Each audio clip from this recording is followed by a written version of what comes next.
मैं रीना, अभी अभी मेरी शादी हुई है। अच्छा घर और अच्छा पति मिला है। राजीव नाम है उसका।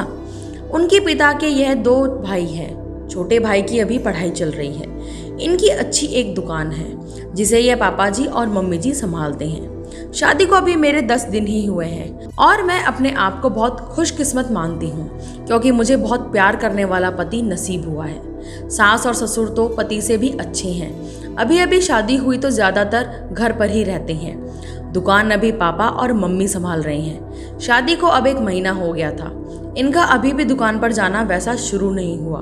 कुछ देर के लिए जाते और फिर वापस आ जाते। सुबह पापा जी ही जल्दी उठकर दुकान खोलते और देर रात तक वही दुकान पर बैठते थे। मम्मी जी उनके लिए खाना ले जाया करती थी। ये दिन भर मेरे पीछे ही घूमते।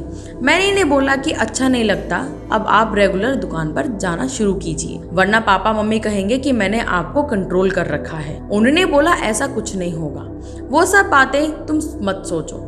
एक दिन हमारे कमरे की नल की टंकी खराब हो गई तो हमारे बाथरूम में पानी नहीं आ रहा था, तो मुझे नहाने के लिए हॉल के बाथरूम में जाना पड़ा। मेरे पति तब सो रहे थे। मैं बाथरूम में नहाने गई। कुछ ही सेकंड के बाद वो भी उठकर दरवाजे के बाहर आ गए और बाहर से ही मुझे आवाज़ देते हैं, रीना तुम अंदर हो? मैंने बोला हाँ। अपने रूम में पानी नहीं आ रहा था इसलिए मैं बाहर आकर नहा रही हूँ। फिर जब तक मैं नहाकर वापस नहीं आई तब तक वो दरवाजे के बाहर ही खड़े रहे। ऐसा वो रोज करने लगे। एक दिन वो बाथरूम में नहा रहे थे, तब कोरियर वाला आया। कोई था नहीं तो मैं रिसीव करने के लिए दरवाजे पर गई। मैं अभी उससे बात कर ही रही थी कि यह बाथरूम से टॉवल में ही भागकर आए। आते ही मुझ जोर से कहते हैं कि तुम अंदर जाओ। फिर उसके जाने के बाद किचन में आकर मुझसे कहते हैं कि इस तरह अनजान आदमी से बात करना सेफ नहीं है, तुम ध्यान रखा करो। फिर इसके बाद मैंने कई बातें देखी, जैसे जब हम बाहर जाते थे तब वो मुझे इधर उधर नहीं देखने देते थे। कहीं खाना खा रहे होते थे तो मेरी नज़र कहाँ है, मैं किसे देख रही हूँ देखते थे। बार बार अपनी जगह बदलते रहते थे। मेरे पति का यह स्वभाव मेरे सास ससुर भी देख रहे थे। एक दिन पापा ने उन्हें दुकान के काम से बाहर जाने को कहा तो उन्होंने मना कर दिया। फिर पापा को ही जाना पड़ा। वो बस मेरे पीछे ही रहते। फ़ोन पर मैं किससे बात कर रही हूँ मेरे फ़ोन में नंबर और मैसेज भी चेक किया करते।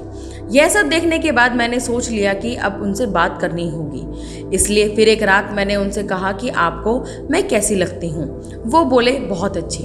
मैंने कहा आप मुझ पर विश्वास करते हो? वो बोले क्यों, क्या हुआ? मैंने कहा कि आप जो ये सब कर रहे हैं ये ठीक नहीं लग रहा है। मैं चाहती हूँ कि मुझे बहुत प्यार करने वाला पति मिले। आप बिल्कुल वैसे ही हो जैसा मैंने सोचा था, लेकिन आप बहुत ज़्यादा पॉजिटिव हो। क्या आप मुझ पर शक करते हो? क्या आपको लगता है कि मैं आपका भरोसा तोड़ूंगी? वो बोले नहीं, ऐसा नहीं है। फिर मैंने कहा कि आपसे अच्छा पति मुझे नहीं मिल सकता, लेकिन आपको अपने पर थोड़ा नियंत्रण और मुझ पर विश्वास रखना होगा, वरना यह आगे चलकर हमारे लिए ही झगड़े और लड़ाई का कारण बनेगा। मुझे पता है शायद आपको मुश्किल लगेगा, लेकिन आप थोड़ा थोड़ा बदलिए, मैं आपके साथ हूँ। वो बोले हाँ, मैं कोशिश करूँगा। अगली सुबह आया और कहा कि दुकान आप जाएंगे और खाने के पहले नहीं आएंगे। मैं घर में ही हूँ, चाहे तो आप फ़ोन कर लेना। वो जैसे तैसे मन मार गए, अभी रूठ कर तो कभी प्यार से। धीरे धीरे उनकी आदत में सुधारने की कोशिश कर रही हूँ। एक पत्नी ही अगर पति को नहीं समझेगी तो कौन समझेगा।